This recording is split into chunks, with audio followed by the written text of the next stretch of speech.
আসসালামু আলাইকুম প্রিয় কৃষক খামারি ভাই বোনেরা, কেমন আছেন সবাই? আশা করছি সবাই ভালো আছেন। দর্শক বন্ধুরা, কাছে এবং দূরে, দেশে এবং দেশের বাইরে যেখান থেকে খামার বাংলা 24 এর নিয়মিত আয়োজন সফল উদ্যোক্তা সন্ধানে এই পর্বটি দেখছেন, সবাইকে জানাচ্ছি আন্তরিক শুভেচ্ছা অভিনন্দন। বন্ধুরা, ঘুরে বেড়াচ্ছি এটি নওগাঁ জেলার আনন্দনগর গ্রামে। এই গ্রামেরই একজন তরুণ উদ্যোক্তা গড়তে যাচ্ছেন সুবিশাল একটি খামার। বাচ্চা দিয়ে শুরু করতে চাচ্ছেন এই খামারটি। আপনারা অনেকেই জানতে চেয়েছেন এই উত্তপ্ত গরমে কিভাবে বোর্ডিং ব্যবস্থা করা যায়, সেই সাথে নতুন উদ্যোক্তা হলে কিভাবে শুরু করবেন এবং কীরকম পরিবেশে আপনি হাঁস খামার শুরু করতে পারবেন, সকল বিষয়ে জানানোর চেষ্টা করব। সেই সাথে এই নওগাঁ এলাকাতে কিন্তু রয়েছে একটি সরকারি হাঁস প্রজনন কেন্দ্র, তথাপি আরও রয়েছে বেসরকারি অনেক বাচ্চা উৎপাদনকারী প্রতিষ্ঠান। এতগুলো প্রতিষ্ঠান নিজ জেলাতে থাকার পরেও উনি অন্য একটি জেলা থেকে বাচ্চা সংগ্রহ করছেন কেন, কি কি সুযোগ সুবিধা দিচ্ছেই বা সেই প্রতিষ্ঠানটি, সমস্ত কিছু জানানোর চেষ্টা করব। এবং অবশ্যই জানানোর চেষ্টা করব যে 0 থেকে 15 দিন পর্যন্ত কিভাবে বোর্ডিং ব্যবস্থায় শেষ করবেন এবং কি কি ঔষধ পালন করবেন, কিভাবে ঘর তৈরি করবেন, সকল যাবতীয় বিষয় জানানোর চেষ্টা করব। তো আর দেরি কেন, চলুন আজকের এই উদ্যোক্তার সাথে কথা বলে আসি। আসুন আমার সাথে।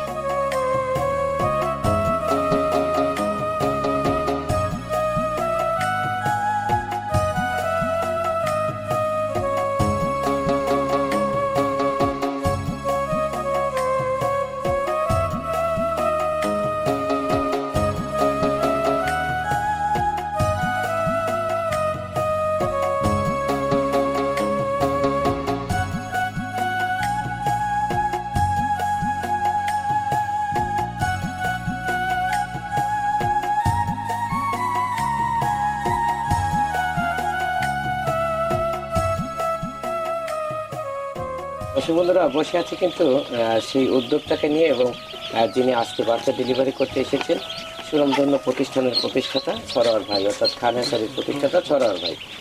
আজকে অনেকেই আমাকে প্রশ্নবিদ্ধ করেছেন যে ভাই, কিভাবে বোর্ডিং ব্যবস্থাটা সম্পূর্ণ করব, একদম ক্লিয়ারলিভাবে, সংক্ষিপ্তভাবে, পরিষ্কারভাবে আমাদেরকে একটু বুঝিয়ে দেওয়ার চেষ্টা করবেন। তাদেরকে বলতে চাই যে পুরো ভিডিওটি দেখেন।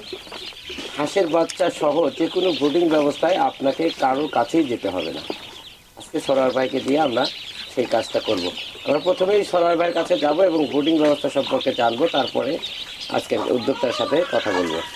সরোয়ার ভাই, আসসালামু আলাইকুম। ওয়ালাইকুম আসসালাম। কেমন আছেন? আছি আলহামদুলিল্লাহ। ভালো আছেন না ভাইজান? আপনি ভালো আছেন? জি আলহামদুলিল্লাহ। ভালো আছেন না? সরোয়ার ভাই, আমার আজকে এখানে আসার উদ্দেশ্য, আমরা কিন্তু অনেক একটা দূরেও চলে এসেছি আপনার নিজ জেলা থেকে, তো সেই ক্ষেত্রে এটা নওগাঁতে আমরা এসেছি।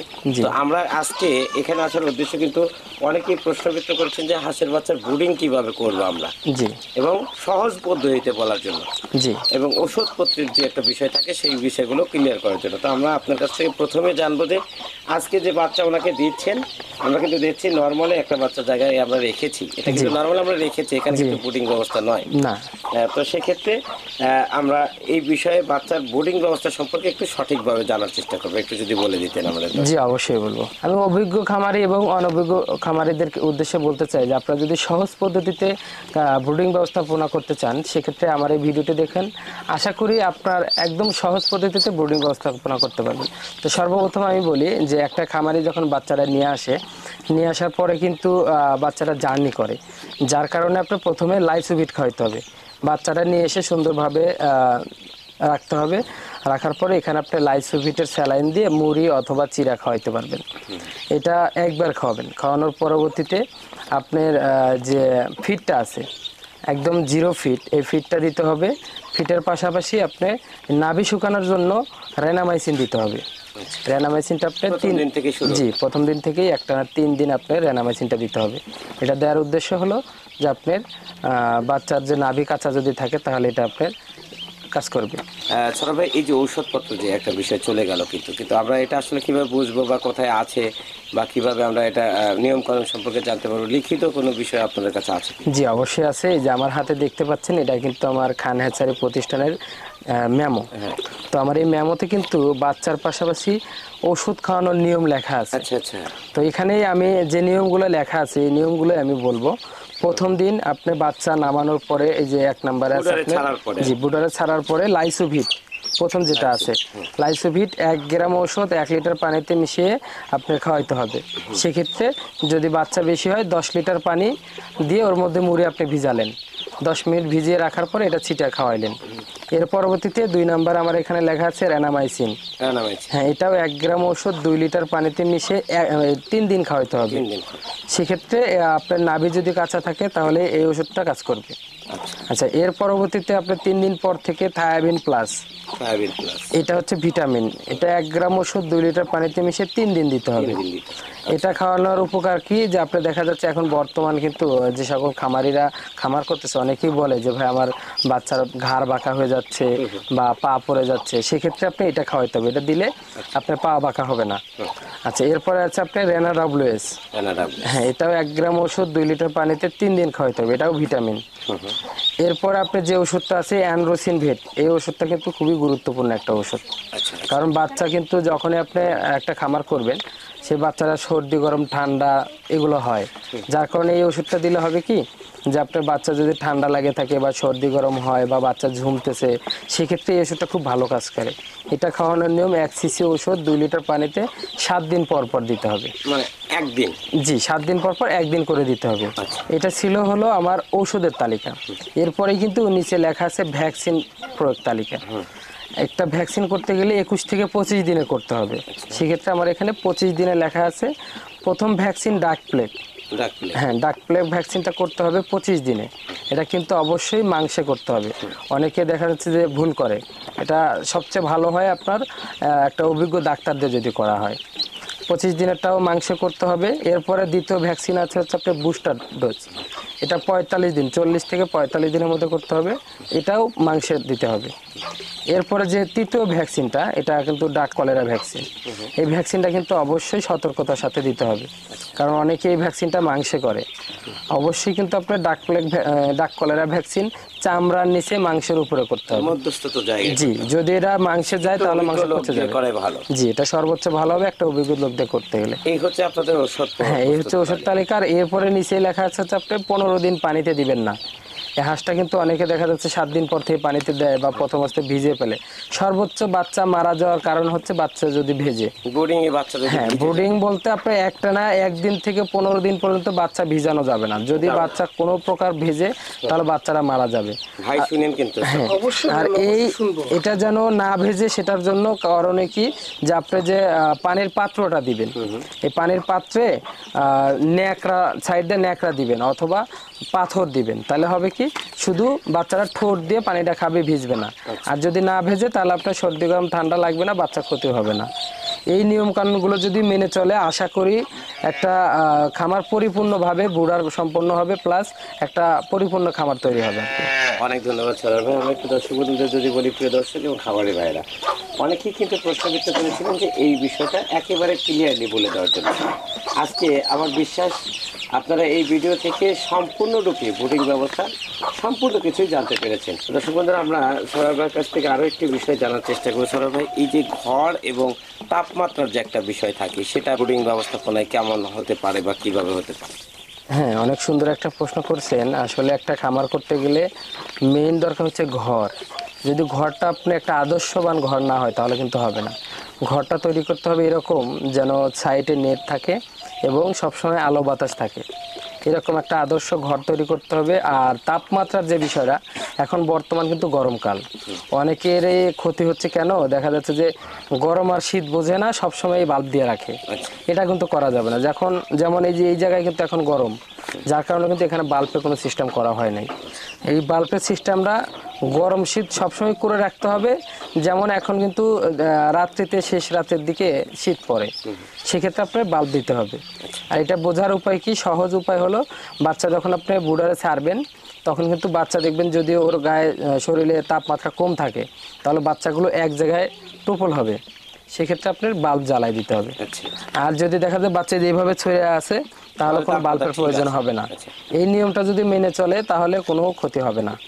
অনেক ধন্যবাদ। আমরা একটু খামারি ভাইয়ের কাছে যেতে চাই। খামারি ভাই, আসলে এটাই কি আপনার প্রথম নাকি এর আগে? আমার এটাই সর্বপ্রথম। মানে আমি চেষ্টা করতেছি, যদি আপনাদের দোয়া যদি ভালো করতে পারি ইনশাল্লাহ পরবর্তীতে আবারও তো বড় করে করব। অবশ্যই অবশ্যই এটা দোয়া করে অবশ্যই যেন শুরু ভালো করছি, হয়। আপাতত দেখি আর কি আপনি হয়। কি করতেন এর আগে, কি করতেন? আমি ছোটখাটো একটা প্রতিষ্ঠান জব করতাম আগে, সে জবটা থেকে আমি মনে করলাম যে নিজে কিছু করার জন্য চিন্তা করি, হুম হুম। এর জন্য নিজেই উদ্যোক্তা নেওয়া। আমরা কোথায় আছি এখন আসলে? আমরা বর্তমান নওগাঁ জেলার আনন্দনগর বাগবাড়ির থানার মধ্যে আমরা বর্তমান বসে আছি। আচ্ছা আচ্ছা, আপনার এই গ্রামের নাম? এটা হচ্ছে আনন্দনগর। আনন্দনগর। আচ্ছা, আনন্দনগর। আপনার নাম কি যেন বললেন? আমার নাম মোহাম্মদ মাজেদ। মাজেদ ভাই। মাজেদ ভাই, আপনাদের এই এলাকাটা কিন্তু হাঁস পালনের জন্য অনেক সুন্দর একটি উপযুক্ত জায়গা, যেমন ধারে জমি রয়েছে। আমার মনে হয় ধান কাটার পরে এলাকাটা অনেক ফাঁকাই থাকে। জি জি, ফাঁকা তো সেক্ষেত্রে হাঁস পালন করা যাওয়া। অবশ্যই। আপনাদের এলাকায় কেমন হাঁস খামার আছে? আমাদের এখানে বর্তমানে হাঁস খামার কারণ নাই, আমি প্রথম উদ্যোক্তা। মানে আপনাদের আশেপাশে গ্রামেও তো নাই? না।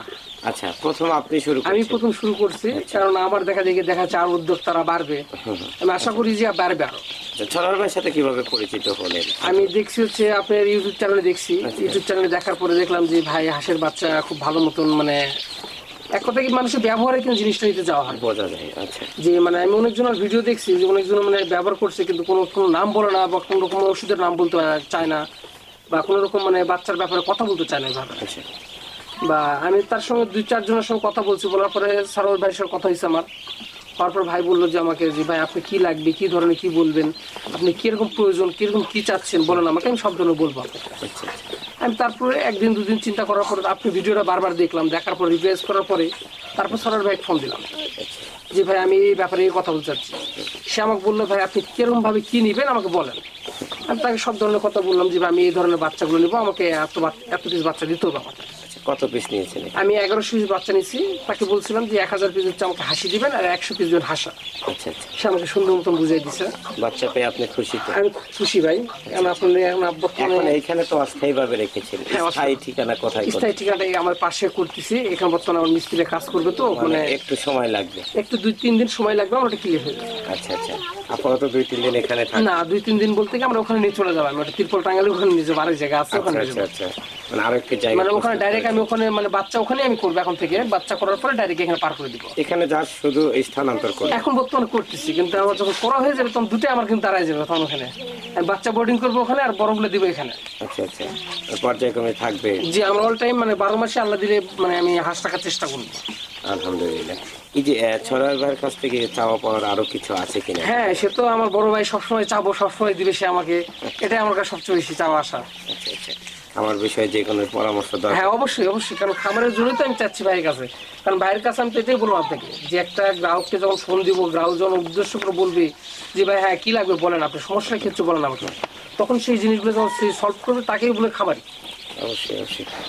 ঠিক আছে ভাইজান, ভালো থাকবেন। আর আমরা ছড়ার ভাইকে দিয়ে শেষ করবো। ছড়ার ভাই, এই যে এরকম নতুন উদ্যোক্তা যারা রয়েছে আপনাদের কাছে কিন্তু অ্যাভেলেবল যাচ্ছে, বা আপনারা কিন্তু অনেক সার্ভিস দিয়ে যাচ্ছেন এদেরকে, তো সেক্ষেত্রে এদের বিষয়ে আপনাদের প্রতিষ্ঠানটি কেমনভাবে দেখেন, বা কেমন করে কি সুযোগ সুবিধা দিয়ে থাকেন? আসলে সুযোগ সুবিধা বলতে আমি সবচেয়ে একটা জিনিস বেশি ফলো করি, সেটা হলো যারা নতুন উদ্যোক্তা, অনেকে আছে নতুন উদ্যোক্তা বলে যে ভাই আমি তো খামার করতে চাচ্ছি কিন্তু আমি এই বিষয়ে কিছু বুঝি না। সেক্ষেত্রে আমরা সবসময় চেষ্টা করি যে একটু কষ্ট হলে সেখানে যাওয়ার জন্য। যেমন আব্দুল মাজেদ ভাই আমার সাথে যখন কথা বলে যে ভাই আমি তো নতুন আর কোনোদিন খামার করি নাই, সেক্ষেত্রে আমাকে যদি একটু বুঝাই দিতেন সর্বোচ্চ ভালো হতো। তখন উনি কিন্তু আমাকে এখানে আসতে বলে নাই, আমি উনারে বলছি যে ভাই তাহলে আমি আপনার খামারে যাব, যেহেতু নতুন খামারি, তা আপনার খামারে গিয়ে কীভাবে কী করবেন, যদি কোনো ভুল থাকে সেটা আমি বুঝাই দিয়ে আসবো, এবং সমস্ত কিছু বুঝাই দিয়ে আমার নিজের কাছেও ভালো লাগতেছে যে একটা নতুন খামারি যদি সফলতার দ্বার প্রান্তে পৌঁছায় সেক্ষেত্রে আমাদেরও অনেক সুনাম হবে। অনেক ভালো থাকবেন ছড়ার ভাই।